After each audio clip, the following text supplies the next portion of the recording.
جی کھل گیا جی شاہ صاحب حکم کریں. وعلیکم سر جی، کیا حال ہے؟ ٹھیک ہو؟ طبیعت سے اللہ ٹھیک تعالیٰ ہے؟ کا بڑا احسان ہے جناب. کہاں سے کال کیا آپ نے؟ سر میں ملتان پاکستان سے عرض کر رہا ہوں. بڑی مہربانی کی ہے جناب. اللہ تعالیٰ آپ کو سلامتی دے. حکم کریں کس موضوع پہ بات کرنا چاہیں گے؟ اکثر لوگ یہ کہتے ہیں کہ واقعہ کربلا کے بعد جو ہے بی بی سلام اللہ علیہ زینب مدینہ تشریف لے آئی تھی، لیکن ان کا جو مزار ہے نا وہ شام میں ہے. اس کا بارے میں پوچھنا تھا، ان کی زندگی کے یہ ہمیں بارے میں. پتہ نہیں ہے. وہ مدینہ تو آئی تھی نا. ان کی وفات دیکھیں، کربلا کا واقعہ سنہ 60 ہے. بی بی کی وفات اور شہادت جو ہے 70 سے پہلے، میرے خیال میں سنہ 70 سے 68 ہے 68 ہے، اس طرح ہے. تو ان کا مزار جو شام میں ہونا، یہ بھی اس کی کوئی روایت حدیث نہیں ہے. ان کا مزار وہاں پہ مشہور ہے کہ یہ ان کا مزار ہے. اس کی کوئی حدیث نہیں ہے کہ وہ شام میں ان کا وفات ہوا ہے. ان کا مزار مدینے میں ہے یا شام میں ہے، یا اللہ ہی جانتا ہے. لیکن مشہور یہ ہے، وہ مشہور یہ ہوا ہے کہ ان کا مزار جو ہے ابھی شام میں جو مزار ہے کہ یہ بیوی کا مزار ہے. جس طرح امیر المومنین علیہ السلام کا مزار نجف اشرف میں، یا کربلا میں امام حسین علیہ السلام کا، یا بقی میں 4 امام علیہ السلام کا، اس طرح ان کی کوئی حدیث نہیں ہے کہ ان کا مزار کہاں ہے. تو یہ ہم یقین سے نہیں کہہ سکتے کہ وہ واقعاً شام میں مدفون ہے، بقی میں مدفون ہے، یا کسی اور مقام پہ مدفون ہے. جیسے ان کے والدہ ماجدہ جو ہیں سلام اللہ علیہما و علیہما کے متعلق نہیں کہہ سکتے کہ وہ کہاں پر مدفون ہے. لیکن مشہور یہ ہے کہ مشہور یعنی عوام میں مشہور ہے. مقامی لوگ جو شام والے ہیں وہاں پہ مشہور پرانے زمانے سے کہ یہ ان کے قبر ہے. یہ واقعاً ان کا قبر ہو یا نہ ہو اللہ جانتا ہے. وہ پرانے زمانے میں لوگ سفر کرتے تھے، مدینہ میں مشکلات پیش آتی تھیں، لوگ تجارت کے لیے جاتے تھے. ان کا شوہر تھا، ان کا شوہر کا شاید کاروبار رہا ہو شام میں. اور بعض لوگوں نے ذکر کیا کہ مدینہ میں کوئی قحط آیا تھا، قحط کی وجہ سے وہ لوگ گئے تھے. ٹھیک ہے نا. تو اللہ جانتا ہے اصل واقعہ کہ ان کا قبر کہاں ہے اور وہ کس لیے مدینے سے، اگر قبر ان کا شام میں ہے تو سفر ان کا کیسے ہوا. اس کی کوئی دلیل تاریخ میں درج نہیں ہے جو تاریخ ہمارے پاس پہنچی ہے. صحیح ہے. Thank you sir. اللہ آپ کو جزائے خیر. بہت مہربانی.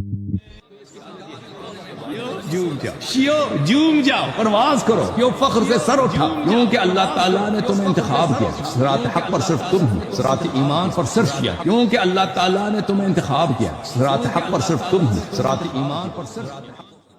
ہیئت تحریر شام تکفیری جماعت کے لیڈر ابو محمد جولانی نے دمشق کی جامع مسجد الاموی میں خطبہ دیا ہے. تقریر کرتے ہوئے انہوں نے یہ بات کہی ہے کہ ہم کسی سے انتقام نہیں لیں گے اور خالد بن ولید کے بیٹوں نے بالآخر اپنی وراثت لے لی ہے. لیکن دوستو، دوسری جانب اسرائیل گولان کی پہاڑیوں سے آگے بڑھتا ہوا سیریا شام کے علاقے میں اندر آیا ہے. 5 گاؤں کے اوپر اس نے قبضہ کیا.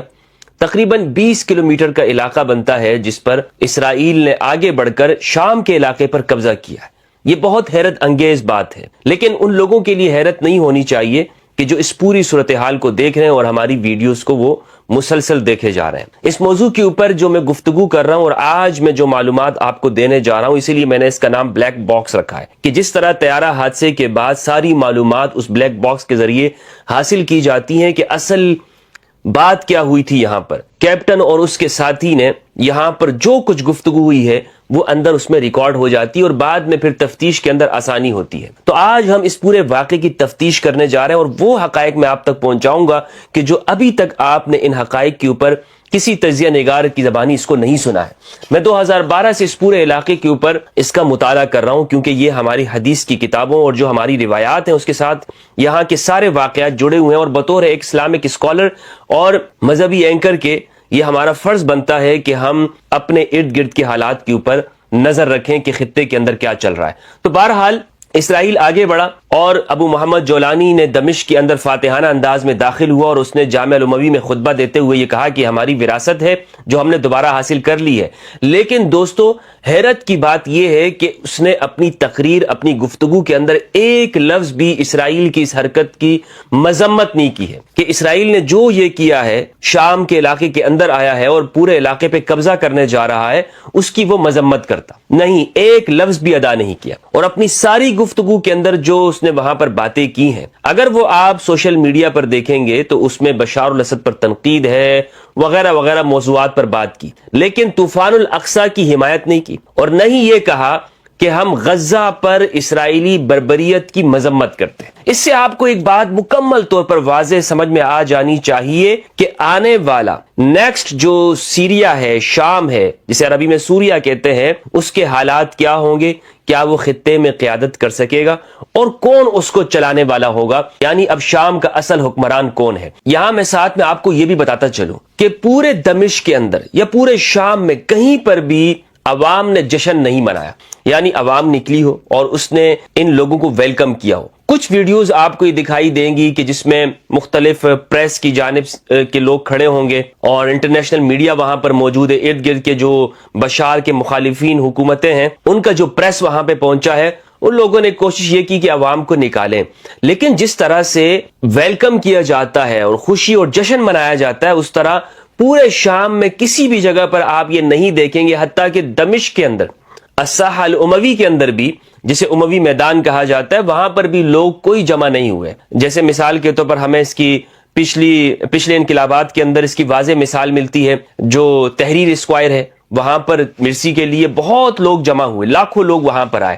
اور دنیا بھر میں اس طرح ہوتا ہے کہ ایک حکومت کے جانے کے بعد لوگ جشن مناتے ہیں اور باہر نکلتے ہیں۔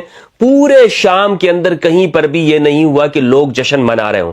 ہاں، اگر جشن کسی نے منایا ہے، کسی ملک میں اگر دمشق کے گرنے کے اوپر، بشار الاسد کے جانے کے اوپر حقیقی جشن منایا گیا ہے، تو وہ اسرائیل کے اندر منایا جا رہا ہے۔ حقیقی جشن اگر کوئی منا رہا ہے تو وہ اسرائیل کے اندر منایا جا رہا ہے۔ حقیقی طور پر لوگ مٹھائیاں تقسیم کر رہے ہیں تو وہ فیصل قاسم جیسے اینکر اور اسی طرح چینل 12 ہے جو اسرائیل کا ہے، وہاں پر لوگ اس کی مٹھائیاں تقسیم کر رہے ہیں، وگرنہ تو پورے شام کی جو عوام ہے وہ اس پر چپ بیٹھی ہوئی ہے، یا وہ آنے والے وقت کو دیکھ رہی کہ کسی بھی وقت میں یہ منظرنامہ تبدیل ہو سکتا ہے۔ آپ یہ کہیں گے کہ یہ کیا بات ہوئی مفتی صاحب، پوری دنیا خوش ہو رہی ہے، اہل سنت عوام خوش ہو رہے ہیں، لیکن آپ ایک سنی مفتی ہونے کے باوجود آپ اس انقلاب کے اوپر، عوام کے انقلاب کے اوپر آپ خوش نہیں ہو رہے، نہ آپ نے کوئی مٹھائیاں تقسیم کی۔ دوستو، میں ضرور خوش ہوتا اگر یہ عوام کا انقلاب ہوتا، اگر عوام جشن مناتی شام کی تو ہم ضرور جشن مناتے۔ اگر یہ انقلاب برائے نام جو انقلاب آیا ہے یہ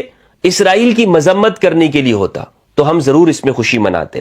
اگر یہ امت مسلمہ کی وحدت کے لیے ہوتا تو ضرور منائی جاتی۔ لیکن جناب، حقیقت تو یہ ہے کہ جولانی خود ایک ٹیررسٹ شخص ہے، جس پر امریکہ کی جانب سے بھی اس کی سر کی قیمت 10 ملین ڈالر سے زیادہ مقرر کی گئی ہے۔ اور پھر یہ جولانی کے بارے میں آپ کو یہ بتاؤں، ایک مستقل ویڈیو میں آپ کی ان کی پروفائل آپ کے سامنے پیش کروں گا کہ یہ وہ شخص ہے کہ جو شام کا ہی نہیں ہے، کہ جس کے پاس شام کے ڈاکومنٹس ہی نہیں ہے اور یہ شام کے اندر موجود ہے اور آگے حکومت کرنے کی کہ خواب یہ دیکھے جا رہا ہے۔ بشار الاسد کے جانے سے، شام کے گرنے سے اگر کسی کو فائدہ ہوا ہے، سب سے بڑا فائدہ حاصل کرنے والا اگر کوئی ملک ہے تو وہ اسرائیل ہے، اور یہ آنے والے وقتوں میں بھی معلوم ہوگا۔ اور اب بھی ہم سب دیکھ رہے ہیں کہ جنہوں نے اپنی آنکھوں کے اوپر تعصبات کی پٹیاں نہیں باندھی ہوئی، انہیں حقیقت نظر آ رہی ہے کہ اسرائیل کو کیا فائدہ اس سے مل رہا ہے۔ ہاں، ترکی کو فائدہ ہوا ہے، لیکن ترکی کو آگے جا کر بہت بڑا نقصان ہونے والا ہے اور وہ پچھتائے گا، کیونکہ اس کے پاس کوئی اس ملک کو چلانے کے لیے کوئی حکمت عملی نہیں ہے، کوئی پلان نہیں ہے، اور وہ کیسے کر سکتا ہے کہ اتنی بڑی آرمی جو بشار الاسد کی تھی وہ ساری کی ساری وہ کہاں سے لے کر آئے گا، ملک کو چلانے کے لیے لوگ کہاں سے لائے گا۔ اور پھر ترکی کا کہنا یہ تھا کہ یہاں پر جو کرد ہیں وہ ہمارے اوپر حملہ کرتے ہیں اور وہ دہشت گرد تنظیم ہے، اور اسی لیے ترکی وہاں پر ایئر اسٹرائک بھی کرتا رہا کردوں کے اوپر۔ لیکن میرے بھائیوں، بشار الاسد کے جانے کے بعد تو وہی کرد آج بھی دیر الزور کے علاقے میں موجود ہیں، وہ تو وہاں سے نہیں گئے، تو ترکی کا دشمن تو اب بھی وہاں پر موجود ہے، تو ترکی کو فائدہ کیسے ہوا؟ تو اس کا مطلب یہ ہے کہ یہ گیم حقیقت میں کچھ اور ہے۔ اسی لیے میں نے اس کو بلیک باکس جو آپ کے سامنے کہا ہے، تو میں آپ کو بتاؤں اس میں سب سے بڑی بات یہ ہے کہ اصل میں فائدہ یہاں پر پہنچانا مقصود ہے اسرائیل کو، اور وہ کس طرح سے ہے وہ میں نے آپ کو اپنی پچھلی ویڈیو میں بھی بتایا ہے کہ اسرائیل یہاں پر آگے بڑھے گا، اور اس کے بعد یہاں پر ایک بھی گولی اسرائیل کی جانب سے چلنے والی نہیں ہے، ایک بھی پتھر اس پورے خطے کے اندر اسرائیل کے خلاف کوئی نہیں چلا سکتا۔ سید حسن نصر اللہ شہید نے یہ بات کہی تھی کہ اگر شام گر گیا، بشار الاسد کی حکومت چلی گئی، تو یہاں پر کوئی مقاومت نہیں رہے گی۔ اور یہ بات بھی میں بھی آپ سے کہنے جا رہا ہوں کہ حقیقت جو سامنے نظر آ رہی ہے کہ اب لبنان کے اندر جو مقاومت کی تحریکیں ہیں ان کا کوئی مستقبل سامنے نہیں دکھائی دے رہا۔ اسی طرح شام سے تو ساری سپورٹ ان کو بند ہو جائے گی۔ باقی سب مسلمانوں نے تو اسرائیل کے ساتھ اس کو تسلیم کرنے والے ہیں، اس کے ساتھ ڈیل کرنے والے ہیں، اور سب مان لیں گے کہ اسرائیل ایک بڑی طاقت ہے اور ان کے ساتھ سفارتی ہمارے تعلقات ہونے چاہیے. اس کے بعد کیا ہوگا؟ اس کے بعد یہ ہونے جا رہا ہے کہ شام کے بعد نمبر ہے عراق کا. یہ میری جانب سے آج آپ لکھ لیجئے کہ اس کے بعد جو کچھ بھی ہونے والا ہے وہ عراق کے ساتھ ہوگا. عراق کے اندر مختلف فرقہ وارانہ فسادات کھڑے کیے جائیں گے, وہاں کی آرمی کو تقسیم کیا جائے گا. دنیا بھر کے اندر ایسا ہی کیا ہے سامراجی قوتوں نے کہ آرمی کے اندر پھوٹ ڈالتے ہیں, عوام کو آرمی کے خلاف کرتے ہیں اور آرمی کو توڑ کر اس ملک کے اندر بغاوتیں پیدا کرتے ہیں. یہی سب کچھ شام کے اندر ہوا جس کا نتیجہ آج یہ بھگتنا پڑا ہے. عراق کے اندر ایک بڑے پیمانے پہ آرمی کے اندر فساد اور پھوٹ ڈالی جائے گی اور اس کے لیے کچھ مذہبی رہنماؤں کو اور سیاسی رہنماؤں کو استعمال کیا جائے گا. لیکن یہ سب کچھ ہو کیوں رہا ہے؟ آخر کیا وجہ ہے کہ شام عراق کے پیچھے یہ پوری طاقتیں یہاں پر پڑی ہوئی ہیں؟ بنیادی طور پر یہ پورا خطہ شام اور عراق کا اور یہ پوری مڈل ایسٹ یہ سونے سے مالا مال ہے. پیٹرول کا سونا, گیس کا سونا یہاں پر موجود ہے اور جس پر ان کی چور نگاہیں یہاں پر لگی ہوئی ہیں. اور عراق کے بعد جو نمبر ہے وہ ایران کا, یعنی ایران کے اندر بھی یہی سب کچھ ہوگا. پچھلے سال بھی ہم نے یہ دیکھا کہ ایران کے اندر ایک خاتون کی موت کے بعد احتجاجات ہوئے, مظاہرے ہوئے اور اس کو تو دبا لیا گیا. لیکن اب کی بار جو اشارے مل رہے ہیں وہ یہی ہے کہ اسرائیل بھرپور طریقے سے وہاں پر پھوٹ ڈالنے کی کوشش کرے گا. اگر پھوٹ نہیں ڈال سکے تو وہاں عراق کی تباہی کے بعد عراق پر چڑھائی کے بعد وہاں پر ایران کی باری وہاں پر لگے گی. لہٰذا ان لوگوں کو خوش نہیں ہونا چاہیے کہ جو یہ کہہ رہے ہیں کہ یہاں پر تو اب نصیری حکومت کا خاتمہ ہو گیا اور اب اہل سنت والجماعت کی حکومت قائم ہو جائے گی, خالد بن ولید کو ماننے والے یہاں پر آئیں گے وغیرہ وغیرہ, اور ہم نے یہاں پر شیعہ روافظ کو بھگا دیا ہے اور ہم نے یہاں سے بشار الاسد کی حکومت کا خاتمہ کر دیا ہے. یہ سارے آپ کو خوشنما, آپ کو منظر دکھایا جا رہا ہے. حقیقت اس کی یہ ہے کہ سارا کا سارا پھل وہ اسرائیل کی جھولی میں ہی گرے گا اور مسلمانوں کو ہی اس سے نقصان ہوگا. ترکی کا ایک بڑا مقصد یہ بھی تھا, آپ کو بتاتا چلوں کہ جس کو ابھی تک ڈسکس نہیں کیا گیا. وہ حقیقت یہ ہے کہ اردوغان صاحب جو آئے ہیں نا امیر المومنین مسلمانوں کے, یہ اردوغان صاحب کوئی بھاری اکثریت سے نہیں جیتے ہیں. اردوغان جیتے ہیں 1% سے, 1% ووٹوں سے. یعنی ان کے جو مخالف ہیں انہوں نے بھی 49% تقریباً ووٹ حاصل کیے, یعنی ایک بڑی اکثریت ہے. اردوغان پر سب سے بڑا دباؤ وہاں کی عوام کا ہے, ٹرکش عوام کا. بات بدلتے جا رہے ہیں.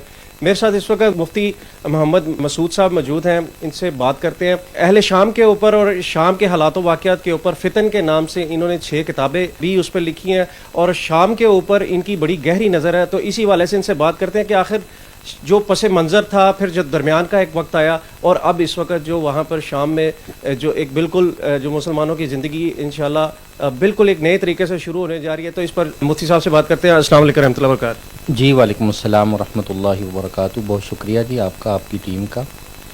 جو ملک شام ہے یہ دور اول سے ہی تہذیبوں کے بننے اور مٹنے کا مرکز رہا ہے. صحابہ کرام کے دور سے لے کر ہم اگر ماضی قریب تک دیکھتے ہیں تو اس میں یہ آتش و آہن ہی نظر آیا ہے اور ایک خون آشام اس کی شامیں تھیں.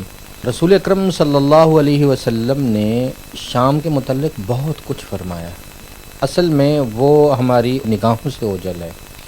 جہاں رسول اکرم صلی اللہ علیہ وسلم نے دعا دیتے ہوئے فرمایا اللہم بارک فی شامنا, اللہ ہمارے شام میں برکت دیجیے, بلکہ یہاں تک فرمایا کہ ان اللہ تعالی عز و جل توکل علی بالشام و اہلی, اللہ نے اہل شام اور خطہ شام کی حفاظت کی مجھے ذمہ داری دی. یہاں تک فرمایا کہ رحمان کے فرشتے ملک شام کے اوپر اپنے پر بچھائے ہوئے ہوتے ہیں. ایک تو شام کا خطہ, اس کو سمجھنے کی اور اس کے بارے میں جو صحیح روایات ہیں اس کو پڑھنے کی ضرورت ہے.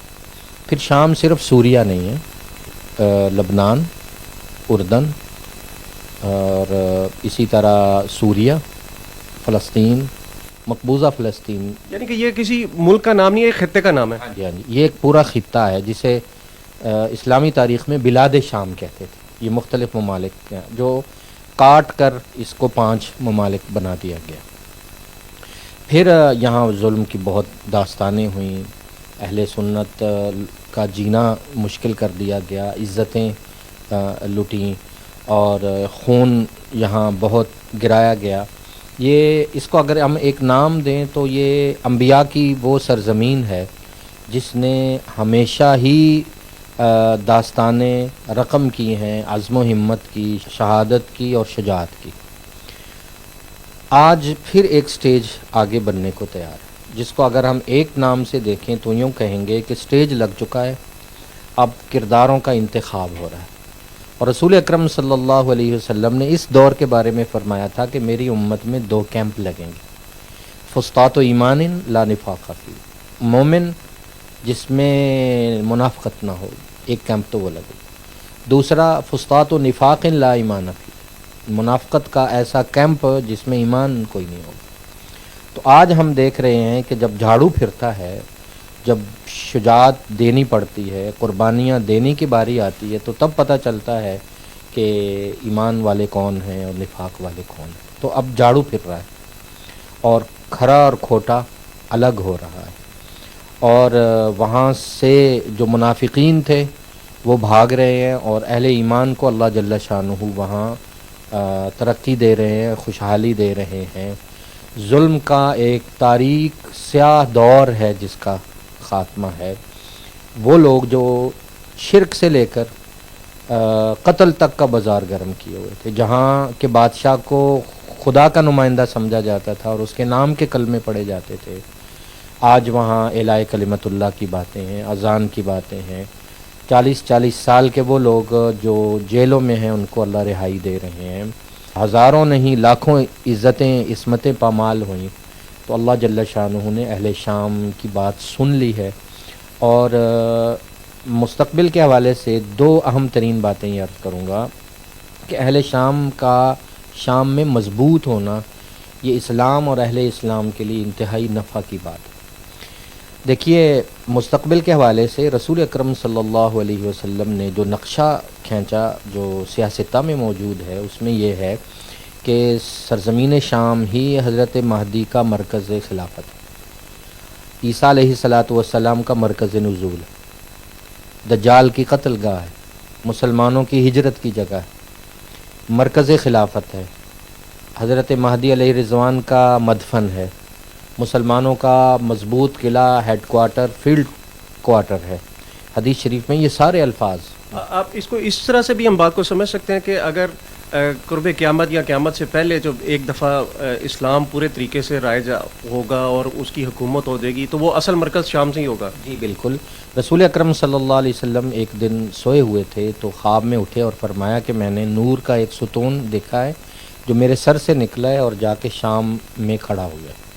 اس کی تعبیر یہ ہے کہ یہ خلافت کا مرکز ہوگا، اور اس کے یہ آثار جو ہے یہ نمودار ہونا شروع ہوئے ہیں۔ اور کچھ میں ایک جملہ کہتا ہوا گزروں کہ مجھے تو امام کے ظہور کی خوشبو آ رہی ہے، انشاءاللہ امام ہمارے ہی زمانے میں آئیں گے، ہم ہی حضرت کا دیدار کریں گے، اور حضرت کے چاہنے والوں میں ہمارا شمار ہوگا، حضرت کے سپاہیوں میں ہمارا شمار ہوگا۔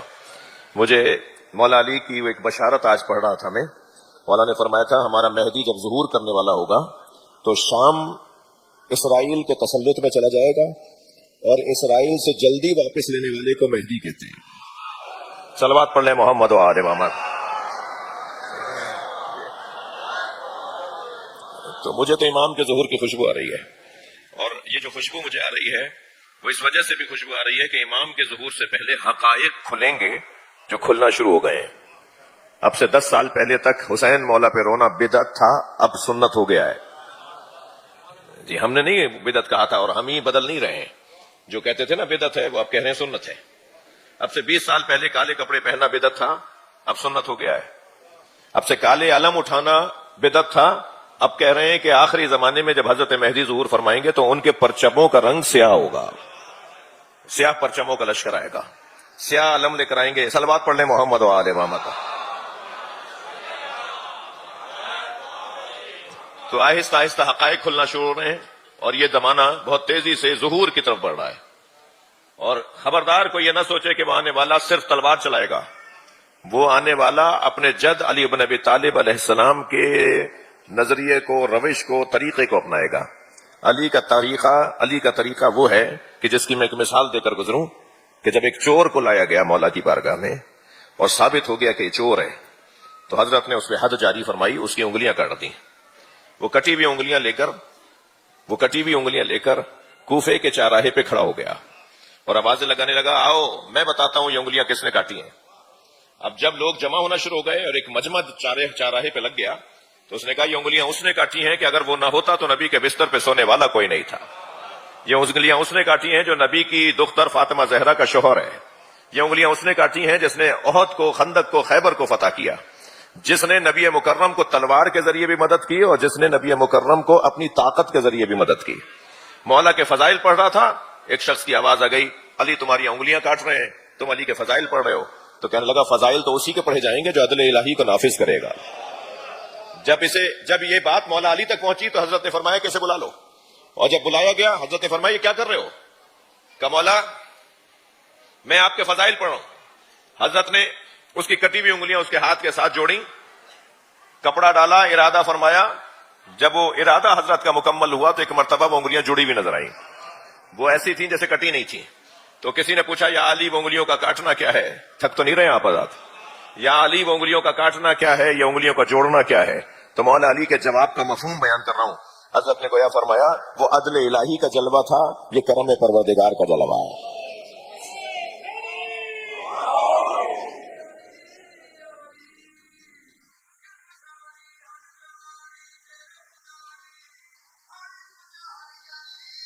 ماشاءاللہ.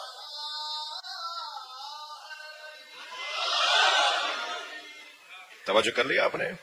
تو آنے والا اپنے بابا کی روش میں چلے گا, جو آگے بڑھ کر کہے گا مولا مجھ سے غلطیاں ہوئی ہیں, مجھے معاف کر دیں.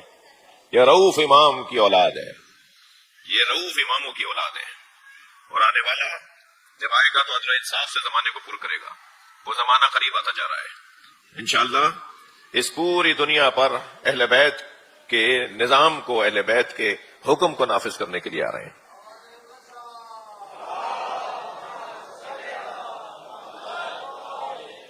ایک اور بلند صلوات دیا کریں گے.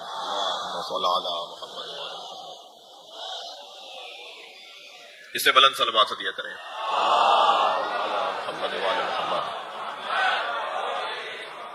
سورہ مبارکہ شورا, اللہ اپنے اس سورے میں, اس کلام میں آیت کو نازل کر رہا ہے. ذالک الذی یبشر اللہ عبادہ الذین آمنوا وعملوا الصالحات. یہ وہی عظیم بشارت ہے جو اللہ نے اپنے ان بندوں کو عطا کی ہے جو صاحبان ایمان بھی ہیں اور صاحبان کردار بھی ہیں. مومنوں کو اور باکرداروں کو اللہ ایک بشارت عطا کر رہا ہے. حق بھی مومنوں کا ہے کہ انہیں بشارت دی جائے, حق بھی صاحبان کردار ہی کا ہے کہ انہیں خوشخبری سنائی جائے. مومنوں اور باکرداروں کو خوشخبری ہے کہ میرے حبیب قل, کہہ دیجئے. اچھا عجیب بات ہے, ذالک یبشر اللہ, یہ اللہ کی بشارت ہے, اللہ بشارت دیتا ہے, یہ اللہ کی بشارت ہے. سائیں شاہ صاحب, یہ اللہ کی بشارت ہے, مگر اللہ کی بشارت اللہ کہہ رہا ہے قل, اے میرے حبیب تم کہہ دو. یعنی بشارت اللہ کی ہے اور پہنچائیں گے مصطفیٰ. علم اللہ کا ہے, ملے گا ان سے. رزق اللہ کا ہے, ملے گا ان سے. رحمت اللہ کی ہے, پہنچے گی ان کے ذریعے. کرم اللہ کا ہے, ملے گا ان کے ذریعے. جیسے ہی مباہلے میں لعنت اللہ کی ہے, آئے گی ان کے ذریعے. اب اللہ کی ساری چیزیں جس کے ذریعے سے ہو کر آئے اسی کو تو وسیلہ کہا جاتا ہے.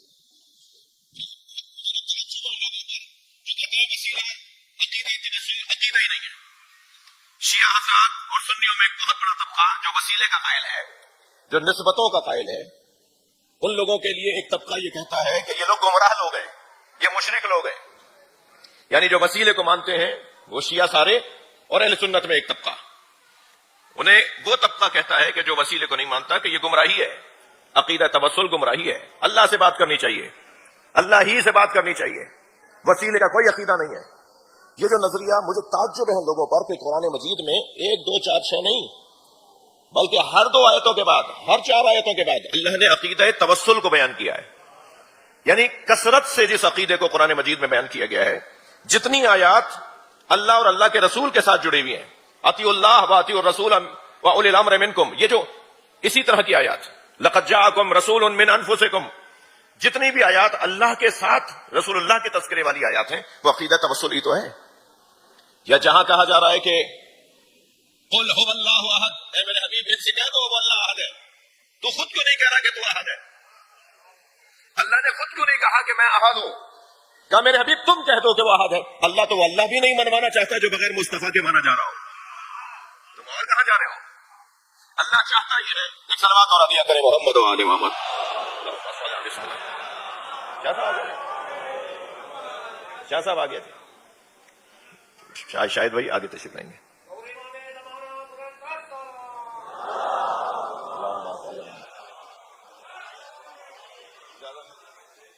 ایک اور بلند صلوات نبی کی ذات.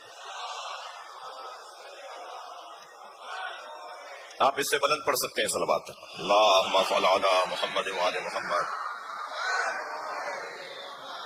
توجہ ہے، بات تھوڑی سی آگے جائے. عقیدہ توسل قرآن مجید کا روشن عقیدہ ہے. وسیلے کا عقیدہ قرآن میں جا بجا ملتا ہے. اس آیت کریمہ میں بھی اللہ یہ کہہ کر کہ یہ اللہ کی عظیم بشارت ہے. اللہ دینے والا ہے بشارت، دیتا ہے اور دیتا رہے گا. ذالک یبشر اللہ عبادہ الذین آمنوا وعملوا الصالحات. صاحبان ایمان اور صاحبان کردار کو اللہ بشارت دے رہا ہے. بشارت دینا اللہ تو اعلان وقل، اے میرے حبیب کہہ دیجئے. اب بشارت اللہ کی ہے، بولیں گے نبی. کیا ہے بشارت؟ لا اسألکم علیہ اجرا الا المودۃ فی القربى. میں تم سے رسالت کی کوئی اجرت نہیں مانگتا الا یہ کہ میرے قربہ سے اظہار محبت کرو، میرے قربہ سے محبت کا اظہار کرو. یہ جو اس وقت آپ کر رہے ہیں نا، سردی میں آئے ہوئے ہیں، مسافتوں کو طے کر کے آئے ہیں، حالات ان خطوں کے کچھ عرصے سے نامساعد ہیں. یہ بھی پتا ہے کہ اگر جائیں گے تو وہاں کسی مشکل کا شکار بھی ہو سکتے ہیں. یہ جان پر کھیل کر، آبرو پر کھیل کر، اپنے مال اور دولت اور اپنی سرمایہ کو داؤ پہ لگا کر ایسے آ کر بیٹھ جانا ان دروازوں پر، اسی کو مودت کہتے ہیں. اظہار محبت ہے. یہ در حقیقت سرکار دو جہاں کو راضی کرنے کا ایک اہتمام ہے. سرکار دو جہاں کی رسالت کی اجرت دینے کا ایک اعتراف ہے اور اظہار ہے. اے میرے حبیب ان سے کہہ دیجئے کہ مجھے کچھ نہیں چاہیے الا المودۃ فی القربى، مگر یہ کہ میرے قربہ سے اظہار محبت کرو. اب یہ قربہ کیا ہے؟ یہ طے شدہ بات ہے کہ قریب ترین افراد، وہ 5 ہوں، وہ 10 ہوں، وہ 15 ہوں. یہ کیسے ممکن ہے کہ ہم 15 افراد، 10 افراد، 5 افراد کو تلاش کریں مگر ان 5 افراد میں قریب ترین کوئی نہ ہو؟ مثلا اگر 5 افراد بھی ہیں کہ جو نبی کے قریب ترین ہیں، ان سے محبت کے اظہار کا اللہ نے حکم دیا ہے، تو ان 5 میں بھی کوئی ایک ضرور ہوگا جو نبی مکرم سے ان 5 کی نسبت زیادہ قریب ہوگا. تو اس کا اظہار حدیث قصہ کے اندر ہو جاتا ہے. اللہ سے جب جبریل امی نے پوچھا یا رب ومن تحت القصہ، اے اللہ چادر میں کون ہے، تو جو اللہ نے جواب دیا ہے وہی اس آیت کی تفسیر ہے. اللہ نے جواب یہ دیا ہم فاطمۃ و ابوہا و بالھا و بنوہا. اس میں فاطمہ ہیں، ان کے بابا ہیں، ان کے شوہر ہیں، ان کے 3 سے زیادہ بیٹے ہیں. بنوہا،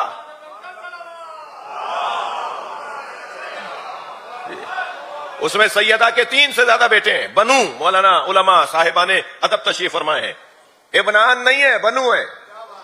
2 بیٹے نہیں، 3 اور 3 سے زیادہ. حدیث یہ کہہ رہی ہے کہ حسنین آئے ہیں، اللہ یہ کہہ رہا ہے مہدی تک ہے. اللہ یہ کہہ رہا ہے کہ حسن سے لے کے مہدی تک سب چادر کے اندر ہے. اب ان 5 میں بھی کون قریب ترین وجود ہے؟ جس کا نام اللہ نے لیا ہے ہم فاطمہ. اور یہ وہ ذات ہے، سیدہ کی وہ ذات ہے جو اللہ سے ڈائریکٹ جانب سے ایک عرب لباس میں ملبوس خوبصورت چہرے والا جوان، جس کے سر پہ محمد والا امامہ ہوگا، چہرے پہ ابو طالب والا روب ہوگا، کاندھے پہ علی والی ذوالفقار حوائل کیے ہوئے اس حالت میں چلتا ہوا کعبہ کے قریب آئے گا. کعبہ کے قریب آنا ہوگا یا بیت اللہ کی دیوار مہدی کو دے کے جھکنا شروع کرے گی. بیت اللہ کی دیوار جھکے گی، سرکار قائم ایک ہاتھ دیوار پہ رکھیں گے اور قائم کا دوسرا پاؤں کعبہ کی چھت پہ ہوگا. امام زمانہ اذان دیں گے اور شیعہ پوری دنیا میں جہاں جہاں اپنے گھروں میں سو رہے ہوں گے امام ہوا کو حکم دیں گے جو جو زبان سمجھتا ہے اسے اس کی زبان میں بتا مولا آ گیا.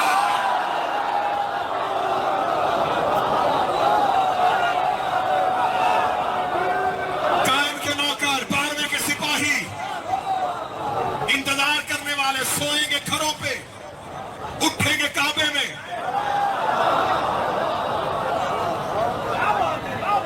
شہنشاہ فرماتے ہیں جسے میرے آنے پہ اتنا یقین ہوگا جب وہ گھر سے اٹھے گا وہ یہ نہیں کہے گا کہ مکہ اتنا فاصلہ میں کیسے جاؤں گا، میرے پاس سواری کون سی ہے. امام کہتے ہیں اس کا پہلا قدم گھر میں ہوگا، دوسرا ہوا میں ہوگا، تیسرا مہدی کے پیچھے صف میں ہوگا.